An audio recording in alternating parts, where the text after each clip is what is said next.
계속해서 이 디모데전서 말씀을 함께 은혜를 나누고 있는데요. 우리가 지난주에 2장 1절부터 7절까지의 말씀을 가지고 모든 사람을 위한 기도라는 제목으로 함께 은혜를 나누었습니다. 그죠? 여기서 나오는 기도가 4가지가 있었어요. 간구와 기도와 도구와 감사가 있었죠. 우리 성도님들 한 주간 기도가 우리의 삶에 좀 가득하셨습니까? 제가 지난주에도 그랬지만 우리가 김정은을 위해서 기도할 수가 있어요. 그죠? 그 사람의 멸망을 위해서 기도하는 것이 아니라 그 사람이 구원받기를 위해서 우리는 충분히 기도할 수 있다. 그리고 기도를 통해서 우리는 하나님의 뜻을 깨달을 수 있는 것이죠. 성경에 많이 나오는 이 수많은 사람들의 기도를 통해서 우리의 믿음의 선배들은 하나님의 뜻을 알고 또 하나님께서 원하시는 것이 무엇인지 또 그 분별력과 믿음이 생겼던 것을 볼 수가 있습니다. 그래서 우리가 특별히 우리는 서로를 위해서 또 서로 기도를 해줘야 되겠죠. 우리는 그래서 오늘 먼저 이렇게 좀 인사했으면 좋겠습니다. 옆에 있는 분들에게 최소한 한 10명 이상 당신을 위해서 기도하겠습니다. 당신을 위해서 기도하겠습니다. 이거 안 썼대요. 소리가 지난주에 썼던 거야. 자, 우리가 뭘 위해서 기도할까요? 우리 건희, 아내 건희, 우리 결이 또 자, 우리가 누구가 아니라 그죠? 어떻게죠? 하나님 나라가 임하기를 기도합니다. 하나님 나라가 임하기를 또 이 예배 시간에 우리 모두에게 하나님의 나라가 임하기를 기도합니다. 참 이 예배는 영적인 싸움이죠. 특별히 이 은혜 받을 날이 되면은 그 전날 막 무슨 일이 있어요. 막 여러 가지 일도 있고. 저도 어제 막 큰 일이 있었는데 정신이 없었어요. 어제 사고 아닌 사고가 나가지고 깜짝 놀라실 것 같아서 잘 정리가 됐습니다. 차를 타고 운전을 하다가 갑자기 위에서 유리가 떨어져가지고 차 유리가 깨져서 막 어제 그거 막 갈고 막 이러느라고 정신이 없었어요. 어제. 좀 자세한 건 나중에 또 말씀드릴게요. 인명피해는 없었고 잘 지나갔는데 자, 우리가 이 예배 가운데 또 하나님의 임재가 임하기를 소원합니다. 그죠? 우리가 주일 예배가 너무나 중요하고요. 우리가 아직 주중 예배가 확실히 정해지지 않았기 때문에 주일 때 은혜를 받지 않으면요, 우리가 한 주간 영적인 어떤 배고픔으로 허기짐으로 살아갈 수가 있는데요. 자, 우리가 한 번 더 우리가 좀 이렇게 서로 기도했으면 좋겠습니다. 나는 당신의 믿음의 동력자입니다. 나는 당신의 믿음의 동력자입니다. 좀 긴가요? 우리가 서로가 서로에게 이 은혜를 끼치는 삶을 살아야 되겠죠, 그죠? 그래서 이 시간 우리가 서로가 은혜를 받을 수 있도록 위해서 기도해 주셨으면 좋겠고, 특별히 우리 경난자매도 대표 기도로 저를 위해서 기도했는데 저를 위해서도 기도 많이 해주시기 바랍니다.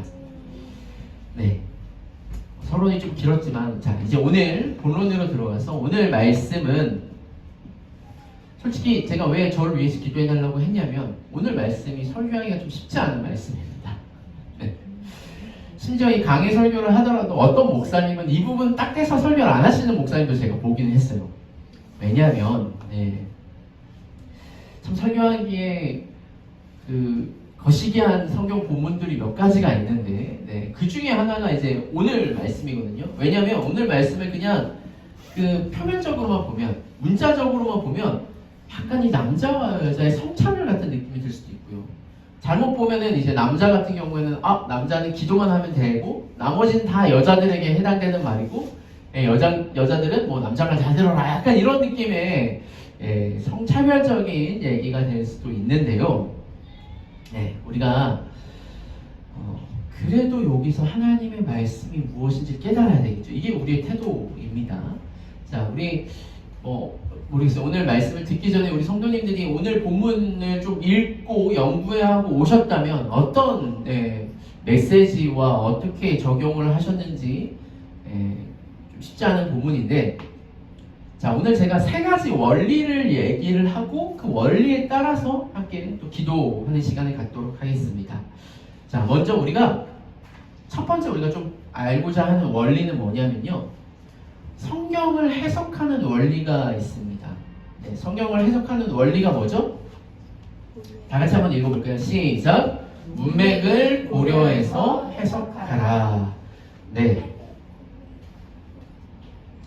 성경을 우리가 보거나 아니면 이거는 성경뿐만 아니라 어떤 글을 읽거나 그리고 우리가 드라마나 이런 걸 봐도 여러분 영상을 봐도 이렇게 쭉 이어져서 보지 않고 그 장면만 보면 우리가 오해할 수 있죠. 그죠? 예, 그래서 이 전체적인 문맥과 흐름에 따라서 우리가 봐야 되고요. 성경도 마찬가지입니다.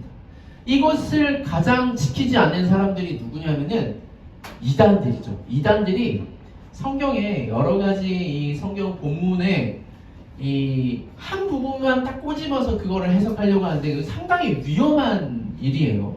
자, 우리가 성경을 볼 때는 이 문맥을 고려해서 해야 되겠죠. 네. 여러분 우리가 이 전래동화에 보면 토끼와 거북이가 있지 않습니까? 네. 근데 여기에 보면 토끼가 어떤 내용이 있냐면 토끼가 잠을 자요. 자, 그런데 문맥을 고려하지 않으면 토끼가 잠을 잔다 라고 딱 했을 때 김로희 토끼가 잠을 자요. 그럼 토끼는 어때요? 어떤 동물인 것 같아요? 잠꾸러기. 쉬는 걸 좋아한다.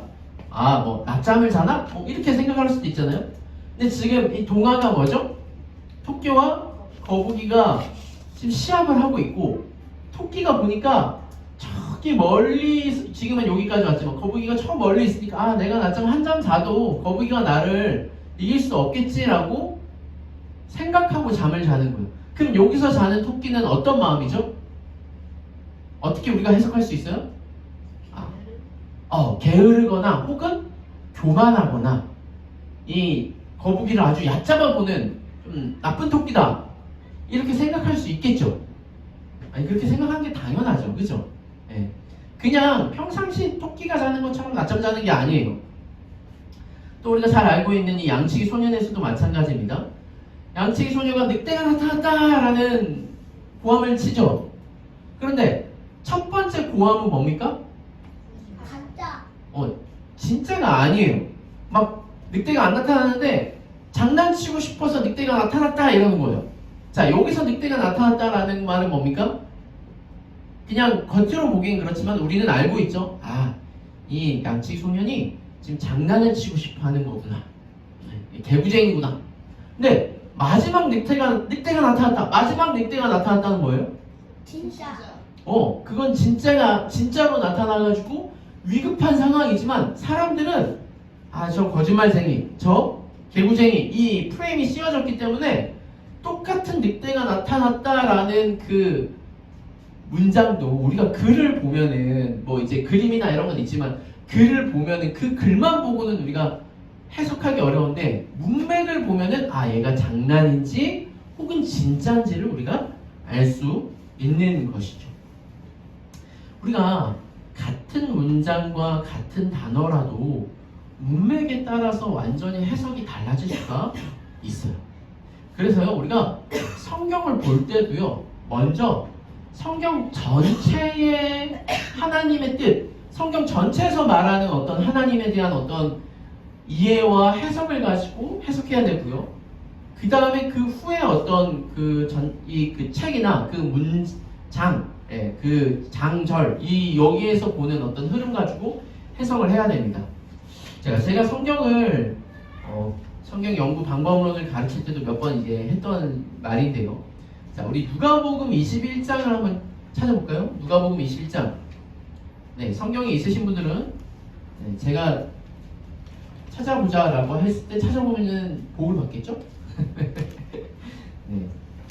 자, 누가복음 21장을 딱 펴놓고 앞에도 있긴 합니다만 누가복음 21장을 찾아보세요. 자, 21장을 딱 찾아보고 그 다음에 1절부터 4절을 읽을 겁니다.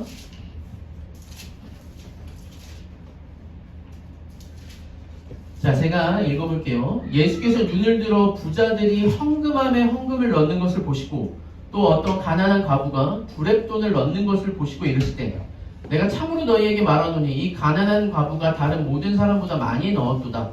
저들은 그 풍족한 중에 헌금을 넣었거니와 이 과부는 가난한 중에 자기가 가지고 있는 생활비 전부를 넣었느니라 하시니라. 할렐루야. 자, 우리 예린이. 자, 지금 딱 여기를 봤을 때 예수님께서 이 과부에 대해서 뭐라고 말씀을 하세요? 과부를 칭찬하시는 거지. 그래서 이 두렙돈이 얼마인지는 모르지만 우리가 이 두렙돈을 넣는 이 과부가 정말 헌금을 많이 했다. 하나님이 칭찬하신다. 라는 걸로 볼 수 있겠죠. 맞아요? 저도 어렸을 때 보면 막 이렇게 붕사분들이나 이렇게 와가지고 이 두렙돈을, 과부의 두렙돈, 부자가 막 엄청 많은 돈을 내는 것보다 과부가 낸 이 작은 돈이 하나님이 진짜 기뻐하신다 라고 하면서, 그러니까 우리가 하나님 앞에 헌금을 많이 해야 된다 라고 약간 배웠는데요. 자, 근데 여러분 성경을 보시면요, 그 전에 무슨 이야기가 있죠? 누가복음 20장 45절부터 47절 성경 보시겠어요? 거기에 뭐라고 써져 있죠? 45절 위에 서기관들을 삼가라. 그러면서 서기관들이 뭐 하는 사람이냐면 성전에서 일하는 사람이에요. 어떻게 보면 지금 목회자들이라고 할 수도 있는데, 모든 백성들이 들을 때 예수께서 그 제자들에게 이르시되 긴 옷을 입고 다니는 것을 원하며 시장에서 문안받는 것과 회당의 높은 자리와 잔치의 윗자리를 좋아하는 서기관들을 삼가라. 그들은 과부의 가산을 삼키며 외식으로 길게 기도하니 그들이 더 엄중한 심판을 받으리라 하시니라. 이 서기관들이 뭐 한다고요? 과부의 가산을 삼킨다. 그러니까 그때 당시는 뭐가 있었냐면요, 종교세라는 게 있었어요. 그래서 그 종교세를 내서 세금을 내는 것처럼 종교세를 내가지고 서기관들이 자기네들이 하는 건데, 이걸 가지고 뭘 하느냐, 5절 21장 5절 위에 뭐라고 되어 있죠? 성전이 무너뜨려질 것을 이르시다. 어떤 사람들이 성전을 가리켜 그 아름다운 돌과 헌물로 꾸민 것을 말하여 예수께서 이르시되 너희가 보는 이것들이 날이 이르면 돌 하나도 돌 위에 남지 않고 다 무너뜨려지리라. 자, 지금 그 사이에 이게 있어요. 제가 예전에도 뭐 말씀 한번 드렸던 것 같은데, 지금 그러면 이거는 과부의 두렙돈, 과부를 칭찬하는 말입니까?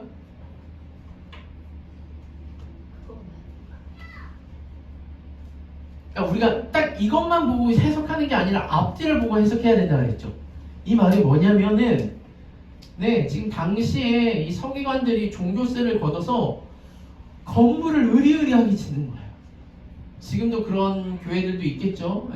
헌금을 많이 내야지 직분을 준다거나 건물을 의리의리하게 져서 그게 하나님의 영광인 것처럼 살지만, 지금 오히려 예수님께서는 그렇게밖에 낼 수 없는 과부를 보면서 그 서기관들을 책망하시는 거죠.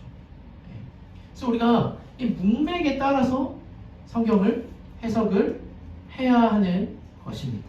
이 과부는 칭찬받을 과부가 아니고요, 지금 우리는 과부를 보고 있지만 예수님은 그 과부를 얘기하면서 누구를 지금 꾸짖고 계세요? 옆에 있는 서기관들을 꾸짖고 계신 거예요.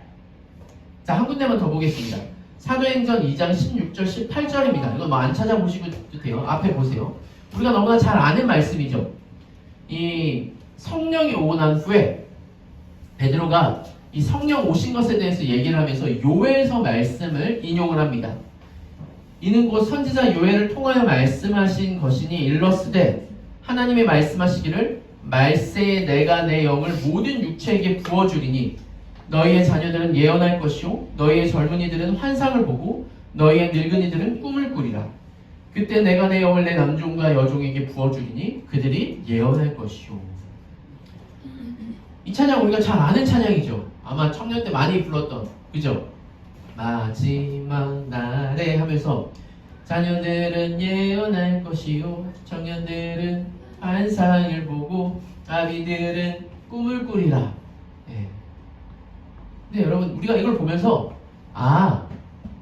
자녀들은 예언한다 그랬으니까 자녀들은 예언만 하고 젊은이들은 환상을 본다고 했으니까 젊은이들은 환상을 보고 늙은이들은 꿈을 꾸겠네 라고 생각을 할 것 같아서 이것만 할 것 같다고 생각을 할 것 같아서 밑에 뭐라고 합니까? 그때 내 영을 내 남종과 여종, 여기서 말하는 남종과 여종은 뭐죠? 남자와 아저씨. 네. 어린이도 남자잖아. 네. 우리 건이부터 어린이들도 남자와 여자, 노인과 어린이들, 남녀, 노소 이런 걸 다 뭐라고요? 모든 사람들에게 부어졌을 때 자녀들만 예언하는 것이 아니라 젊은이들도 예언하고 늙은이들도 예언할 수 있는 거예요. 지금 이것은 포커스가 자녀들만 예언한다, 젊은이들은 환상을 본다 이게 아니라 주의 영이 임했을 때 우리에게 임하는 어떤 크고 놀라운 일들, 우리가 성령이 임하여서 하나님 나라를 깨닫고 그것을 보며 기뻐하고 얘기할 수 있는 것들을 얘기할 때 지금 남종과 여종이라는 것을 봤을 때 이게 딱 그 문맥만이 아니라 전부를 얘기하는 것이다 라는 것을 말하는 것이죠. 제가 왜 이 이야기를 하느냐, 오늘 성경 본문을 해석할 때도 마찬가지입니다. 자, 우리가 첫 번째 원리가 뭐였죠? 성경을 해석할 때 어떻게 해석해요? 문맥에 근거해서 우리가 성경을 해석을 한다. 자, 두 번째, 오늘 말씀을 좀 보면요, 여러분, 제가 아까도 말씀드렸지만, 자, 오늘 말씀을 남자와 여자로만 해석하면요, 될까요, 안 될까요? 1차적으로는 그렇게 볼 수도 있어요. 그런데 남자와 여자로만 해석하면은 오해를 할 수 있다, 없다? 할 수 있어요. 왜냐면 진짜 남자는 딱 한 절밖에 없어. 남자는 손을 들어 기도하라 밖에 없어요. 근데 여자들은 조용히 해라, 정숙해라 막 이렇게 얘기를 해요. 그리고 남자한테 순종해라 막 이래요. 그런데 지금은 우리가 많이 남녀 평등이 됐죠. 자, 생각을 해봅시다. 예수님 시대 당시에는요, 여자를 되게 이제 차별을 아주 심하게 했죠. 그때 당시에는 이제 전쟁 시대이기도 하고 여자들을 수에 넣지도 않았어요. 그래서 예수님의 오병이어 사건도 여자와 어린아이들을 뺀 남자만 5,000명이 먹었어요. 그러니까 지금은 우리가 성경을 보면서 성경에서 말하는 어떤 이런 것들이 이거 약간 성차별 같네라고 하지만 예수님 시대만 생각해도요, 성경에서 말하는 여자를 존중하고 아이들을 존중하고 이런 건요, 참 센세이션한 그런 일이었습니다. 자, 그래서 봐요. 하나님은 강자 편이세요, 약자 편이세요? 둘 다예요. 하나님은요, 강자 편이 될 수도 있고 약자 편이 될 수도 있고 그래요. 근데 이 강자와 약자라는 건 우리의 생각일 수도 있어요. 하나님은요, 하나님의 백성 편이시겠죠.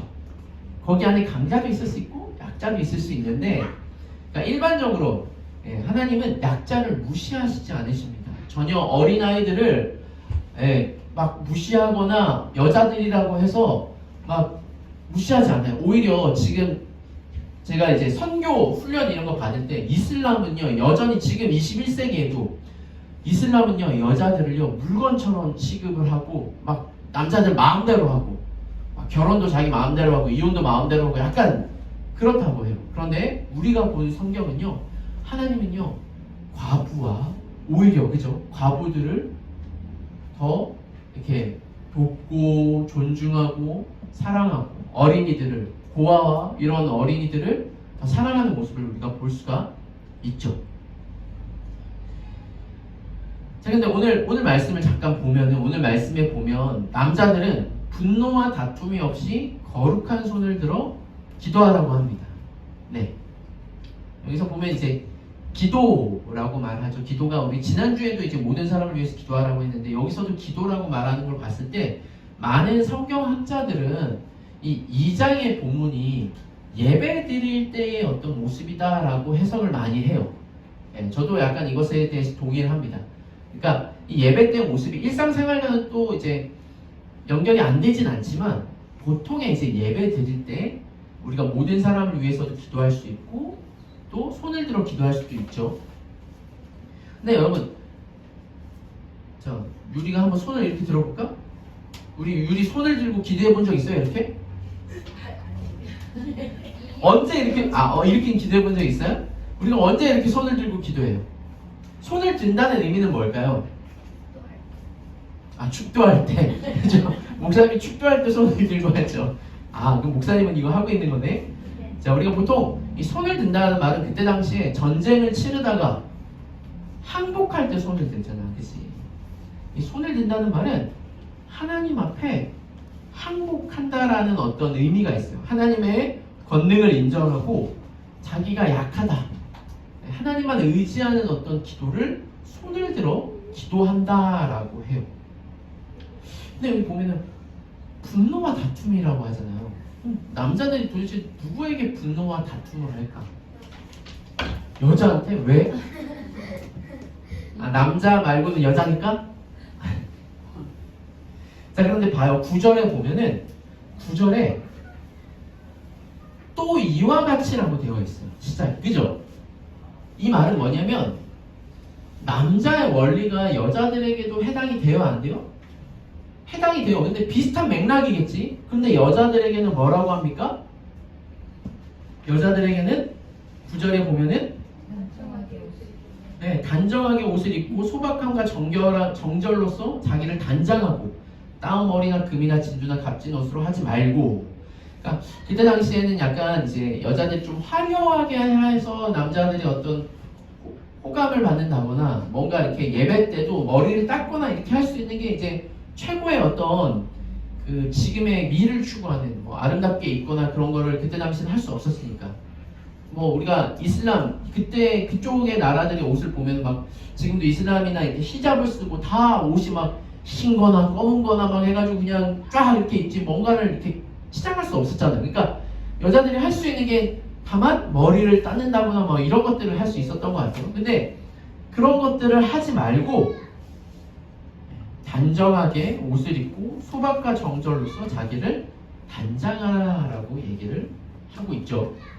자, 그러면서 논란이 되는 성경 구절이 바로 11절부터 15절입니다. 11절, 15절. 여자는 일체 순종함으로 조용히 배우라.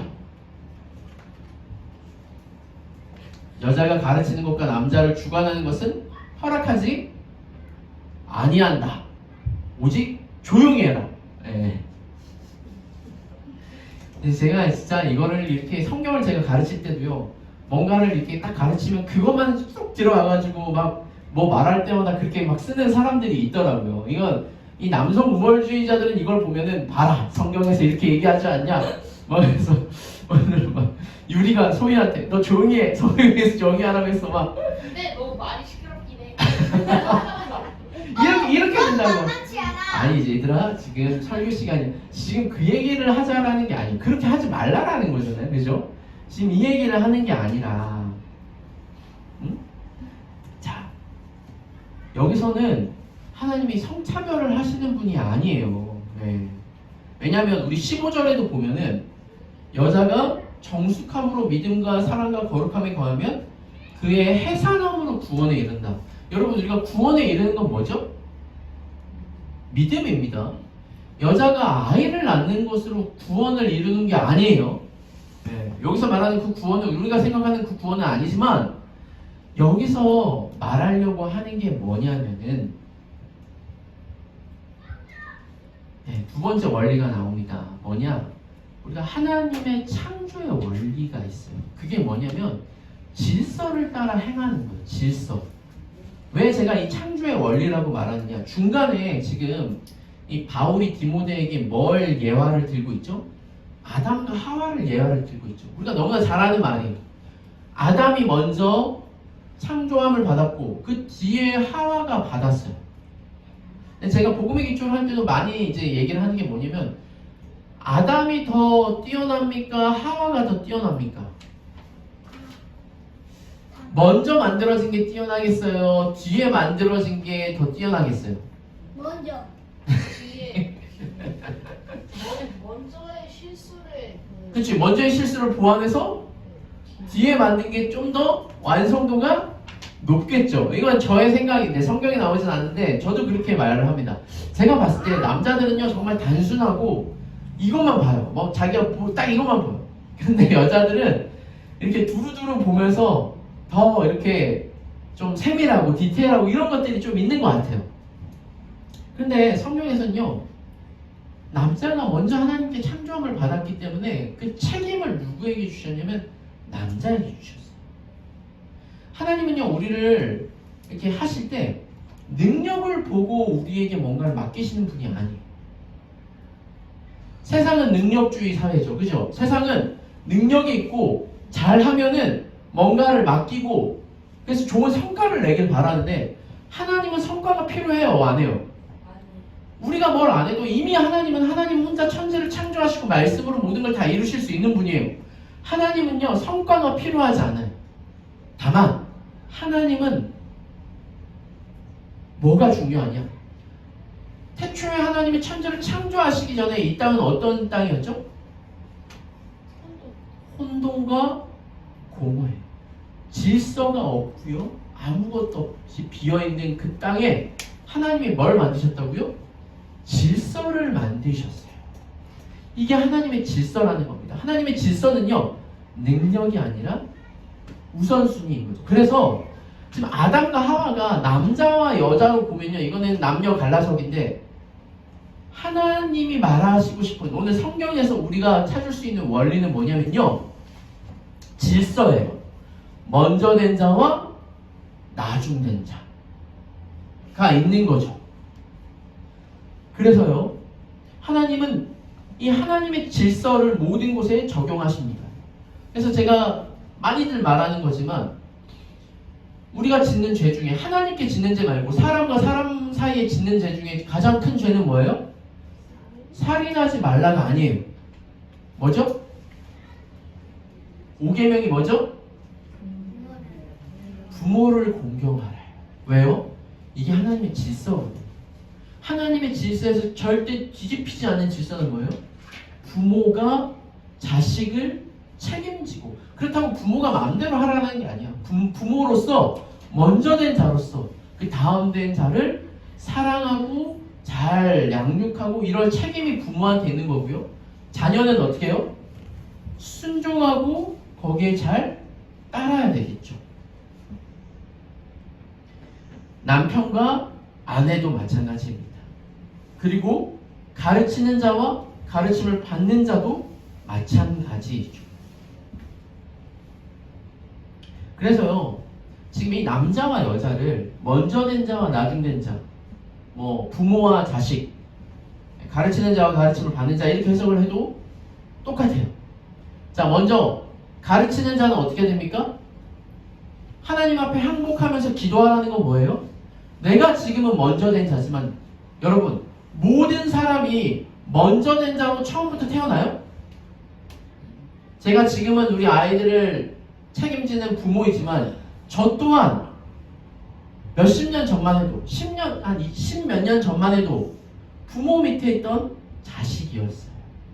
이게 하나님의 원리예요. 그러니까 모든 사람은요 지금 이제 뭐 솔직히 우리 유리나 소희나 우리 아이들은 막 빨리 어린이 되고 싶다거나 혹은 내 맘대로 하고 싶고 내가 원하는 대로 막 하고 싶었으면 좋겠고 아니 그럴 수도 있다는 거. 어느 때는 막 우리 어렸을 때는 어른들은 몰라요. 아무것도 몰라요. 막 이런 노래들이 있었는데 막 어른이 아무것도 모르는 것 같잖아. 어른들 다 이 시대 너희들과 같은 그때를 거쳐서 지금 어른이 된 거예요. 그래서 모르는 게 아니라 더 중요한 게 뭔지를 알기 때문에 그렇게 가르치는 것들이 있어. 이제 아이들은 아직 너희들이 모르지만 이제 너희들이 나중에 부모가 되잖아요. 너무 어려워요. 그래서 더 하나님을 의지하고 하나님이 나에게 맡겨주신 것을 아는 청지기적인 자세로 먼저 된 자들은 살아야 한다라는 것입니다. 그리고요, 뒤에 된 나중된 자들은 어떻게 되죠? 나중된 자들은 겸손과 순종으로 살아야 되겠죠. 네, 이것이 바로 하나님의 창조의 원리, 질서를 따라 살아가는 것, 이것이 바로 하나님이 우리에게 요구하시는 두 번째 원리입니다. 근데 여러분, 그런데 이거는요, 목회자와 성도에게도 마찬가지입니다. 어떻게 보면은 여러분, 제가 뛰어나서 이 자리에 앉아 있을까요? 이 자리에서 여러분들에게 설교하고 여러분들을 듣기만 할까요? 그렇지 않습니다. 저도요, 수많은 목사님들과 목회자들 밑에서 이렇게 가르침을 받고 배움을 받았고요. 그리고 제가 능력이 돼서가 아니라 하나님이 맡겨주신 일로 지금 진리아자율교회 담임 목회자로 있는 것이죠. 목회자는 하나님의 말씀을 가르치고 전함에 있어서 날마다 하나님의 뜻을 구하고 하나님께서 맡겨주신 것으로 믿고 양육하고 가르쳐야 되고요. 성도들은 어떻게 해야 된다고요? 하나님을 경외함으로 그 질서를 따라 겸손과 순종으로 살아가야 되는 것이죠. 자, 여기서 세 번째 원리를 제가 여러분들에게 말씀을 드리려고 합니다. 자, 우리가 오늘 말씀을 통해서 알 수 있는 신자가 삶을 대하는 원리가 뭡니까? 겸손과 순종으로 살아가는 거예요.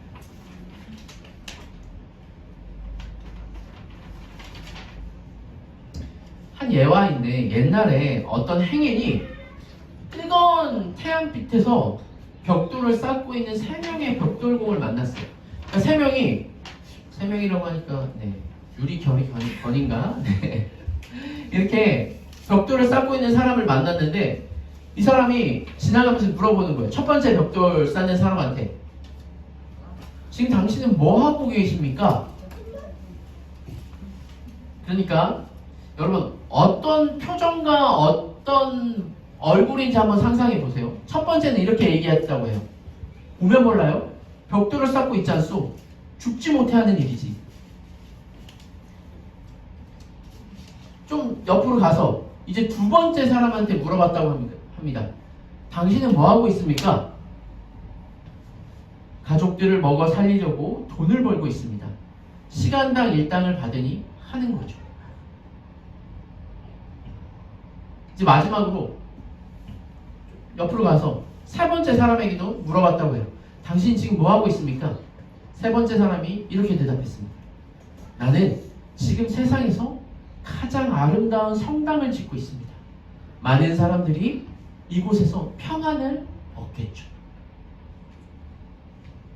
자, 똑같은 일을 하더라도 뭐가 달라요? 말도 다르고 생각이 다른데 태도가 다르죠. 세상을 살아가면요, 실력이 있는 사람들이 인정을 받는 것 같지만 좀 살아본 우리 어르신들이 봤을 때는 그렇지 않습니다. 실력도 중요해요. 제가 실력이 필요 없다라는 걸 말하는 거 아니에요. 근데 실력보다 더 중요한 건 뭐다? 태도다.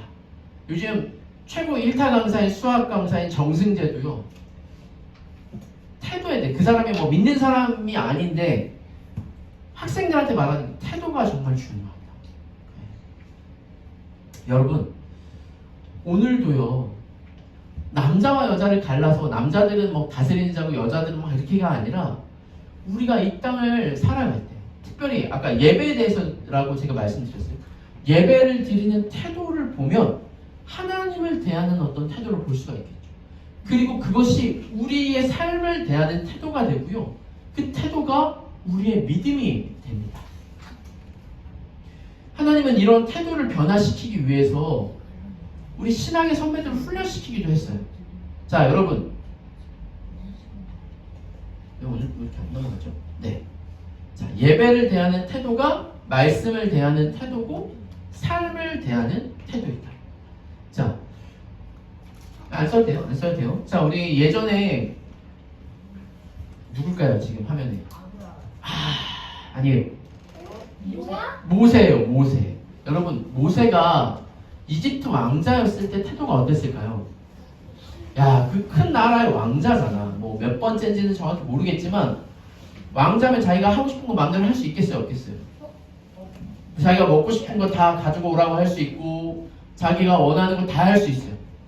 그때의 태도는 어땠을까요? 근데 하나님은 이 모세의 태도를 꺾으시죠. 어디서요?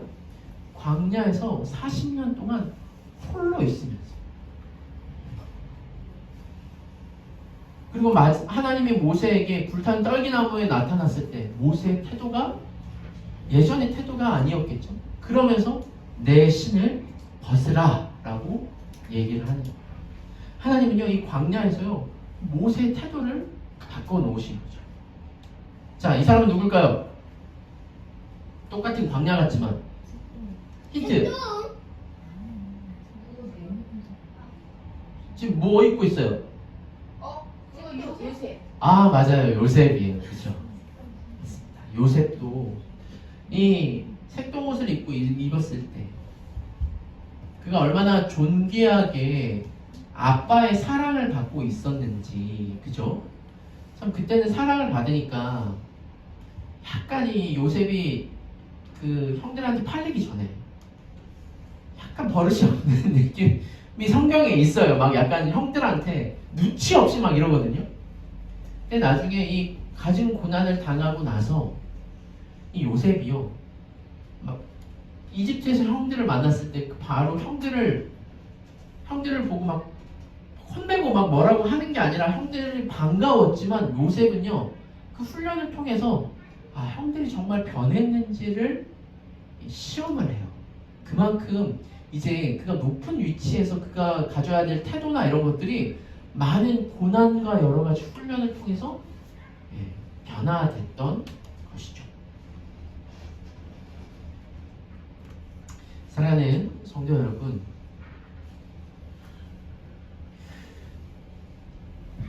하나님은요 우리를 훈련시키면서 하나님 앞에 서는 태도를 바꿔 나가십니다. 그리고 그 태도가 우리의 뭐가 된다고요? 믿음이 되는 거예요. 지난주에 우리가 여러 기도 중에 기도의 네 번째가 뭐가 있었죠? 감사가 있었죠. 여러분, 이 감사도요 태도에서 나오는 거예요. 이 따라하는 기도라는 책에서 제가 발췌했는데요, 감사는 조건보다 태도에 달렸다라고 얘기를 합니다, 저자가. 그러면서 하버드 대학 심리학 윌리엄 제임스 교수가 우리 시대의 가장 훌륭한 혁명은 내면의 정신적인 태도를 바꿈으로 우리의 삶의 외부를 바꿀 수 있다는 사실을 발견하는 것이다 라고 말했어요. 그러니까 태도가 바뀌면 삶과 상황도 바뀔 수 있다라는 건데요, 이 다니엘을 얘기를 합니다. 이 다니엘이 여러분 정말 불행한 시대를 살았죠. 다니엘은요 기원전 586년에 예루살렘이 함락이 되고 이제 이스라엘 백성들이 다 포로로 끌려갔어요. 그래서 이 바벨론의 느부갓네살 왕이 유다를 정복하고 많은 사람이 포로로 끌려갔고요. 그때 끌려가면서 다니엘도 나라도 빼앗길 뿐만 아니라 이름도 빼앗겼죠. 그리고 이 모든 절망스러운 상황인데 다니엘은요 한 번도 하나님 앞에 불평하지 않고요 오히려 하나님께 감사의 기도를 드립니다.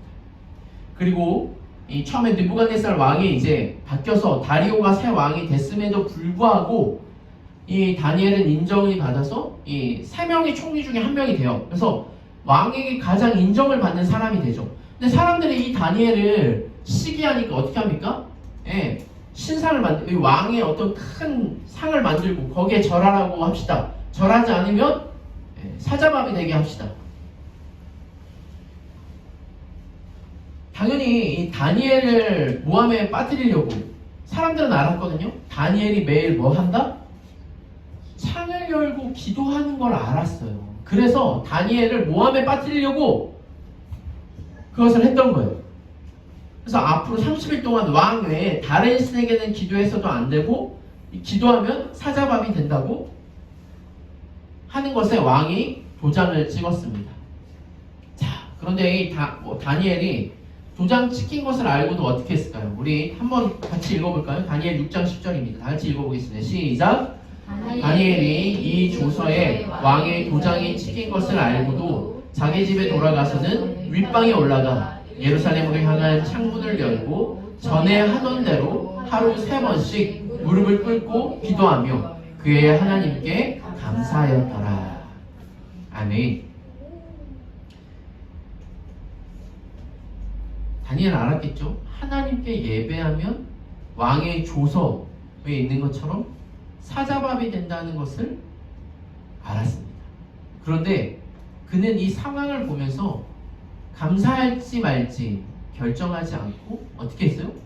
늘 하던 대로 하나님 앞에 감사했어요. 여러분, 지금 다니엘의 인생에 감사를 할 수 있는 조건입니까? 그렇지 않는데요. 지금 우리에게 성경 뭐라고 말하죠? 늘 하던 대로 하나님 앞에 감사를 했어요.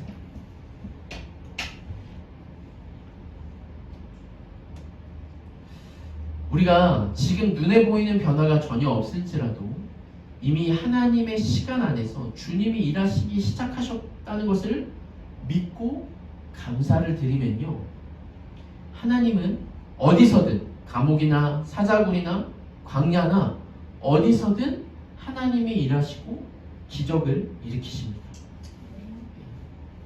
다니엘이 어떻게 이런 상황에서도 감사를 드릴 수 있었을까? 다니엘은요,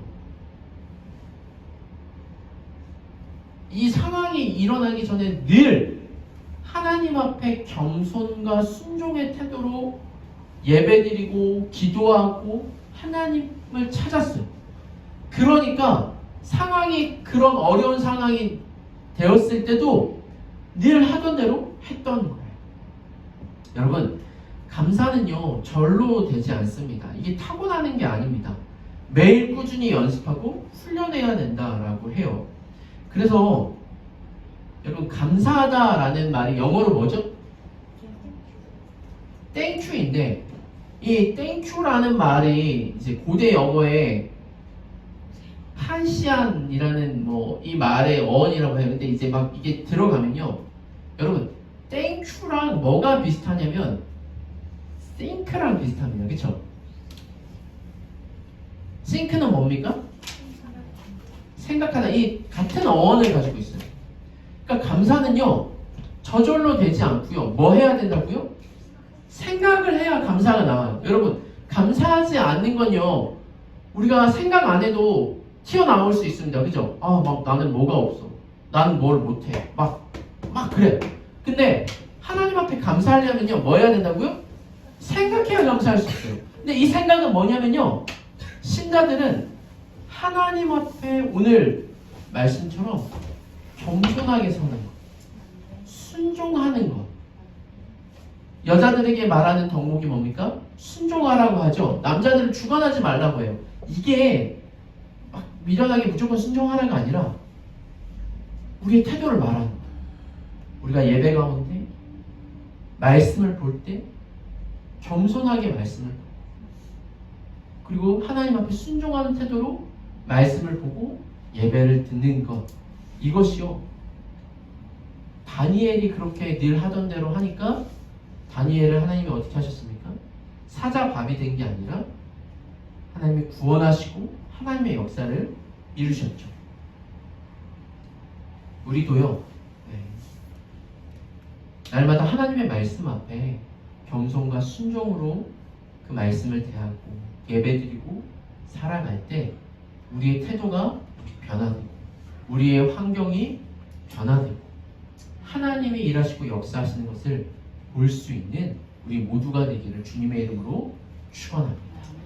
오늘 이 세 가지 원리를 우리 마음에 새기고 남자와 여자가 아닌 먼저 된 자로서 하나님 앞에 겸손하고 나중된 자로서 그 순종함에 살아갈 때 우리 가운데 임한 하나님 나라를 누리는 우리 모두가 되기를 주님의 이름으로 축원합니다. 기도하겠습니다.